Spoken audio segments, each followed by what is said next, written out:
Longboat Key undergrounding. What does that mean? What are the implications? What are the benefits?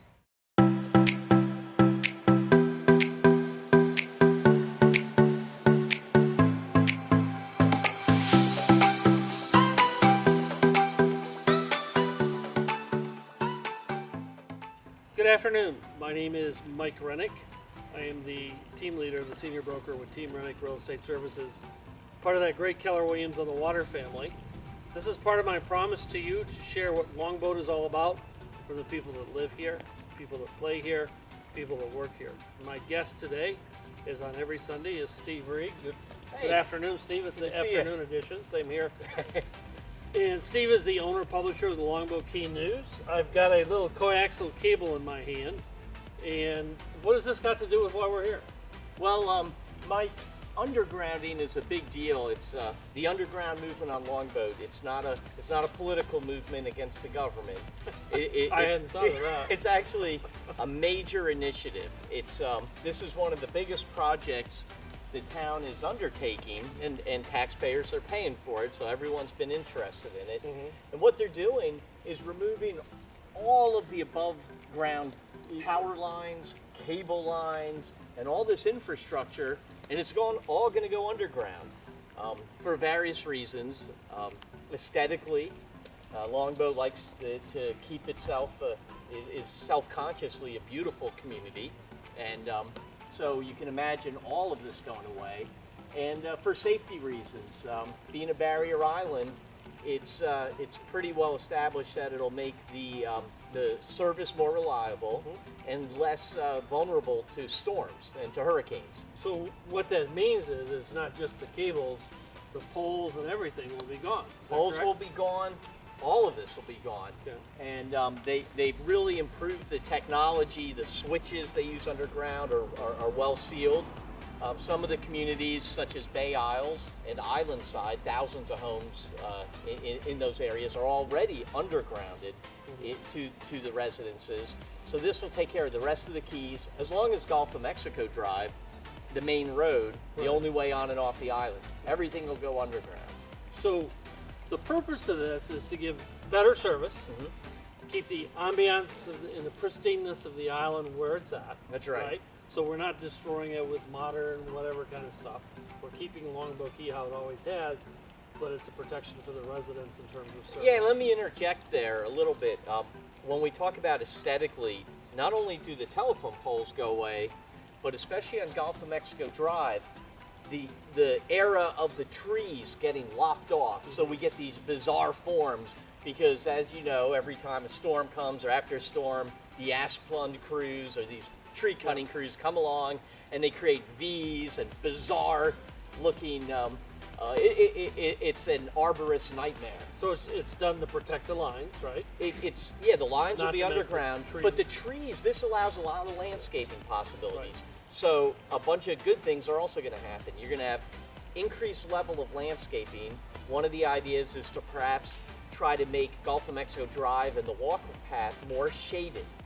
So that would be a real benefit. The other thing too is all of the street lights, or most of the street lights in the town, are on telephone poles. So there's several $1 million in this budget to replace the lighting.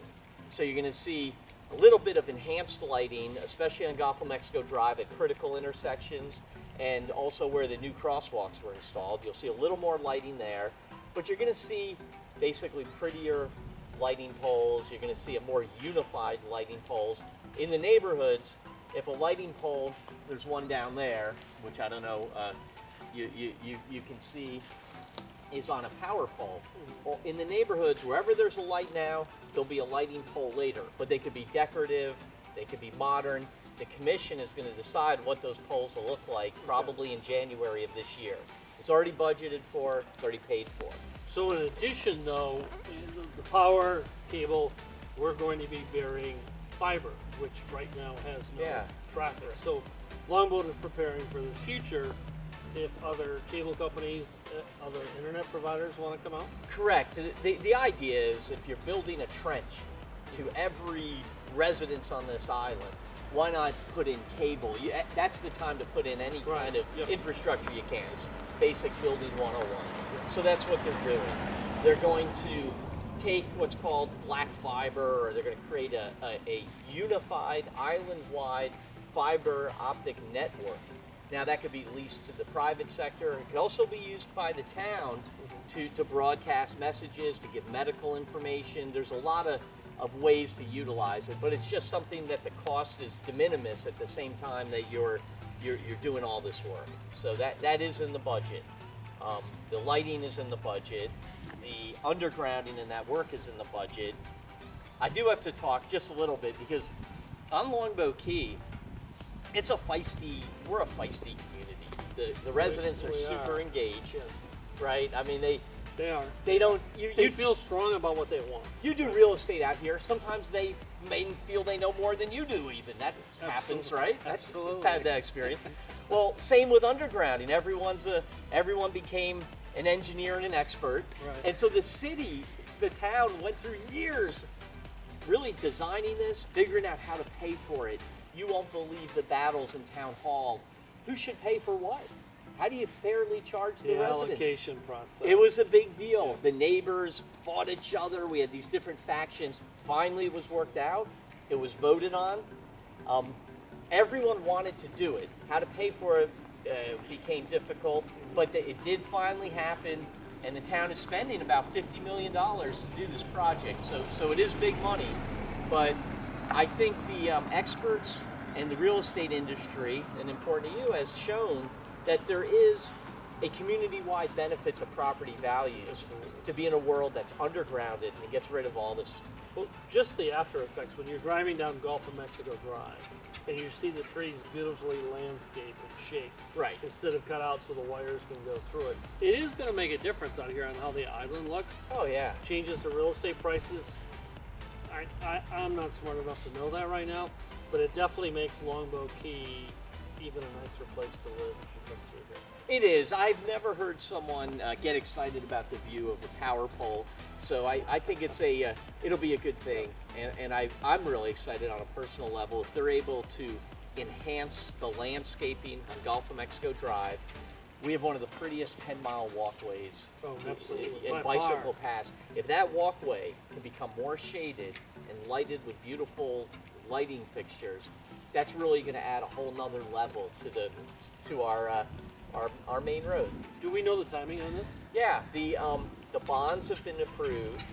The bonds. So what's happened is the town right now has engaged with the contractors to do it. They're going to start work in the next 2 or 3 months. You're going to see real work. They're in the design build phase with the contractor. Then you're going to start seeing the real work being done. Will it take a year, a couple of years, a half a year? And I don't want to put you on the spot if that's unknown. That's okay. Have you ever worked with contractors? No, I'm playing. I handed you that one. It's going to go in phases because you have Gulf of Mexico Drive, and then you have all these neighborhood communities. They will run into issues when you start digging. They're going to find things. Oh yeah. It's a huge project. I think it's going to be a couple of years Okay. to accomplish. The one thing, just so residents know, there should be, knock on wood, knock on this pressure-treated lumber here, there should be no power outage because they're gonna concurrently keep these up while they build out the underground system, and then basically it's plug and play is Okay. the idea. Okay. So, but you can imagine every intersection in the community has to be dealt with. Lines go Sure. over, they Yeah. have to go under, they have to tunnel. There'll be a lot of work. So you're going to see crews, you're going to see that kind of thing. So we have to look forward. It'll be a great outcome. It's going to be a super benefit to the island. Yeah, yeah. Anything else you'd like to share? No, just that this is our last show of the year, likely. Yes. And so I want to say, thank you for 2018 and Merry Christmas. It's the day before Christmas Eve, so Merry Christmas to everybody. And can't wait to see you in the new year. My sentiments also. We appreciate those of you that are watching our films. Steve, you're giving your time every Sunday. We appreciate that. We know that you don't have to do that, but sharing your insights and what's going on in the island. We're lucky to be here. It's Longboat Key, so you can't live in a better place. So I'll see you again next year. See you next year. Steve, thank you. Great. Take Thank care. you. Thanks.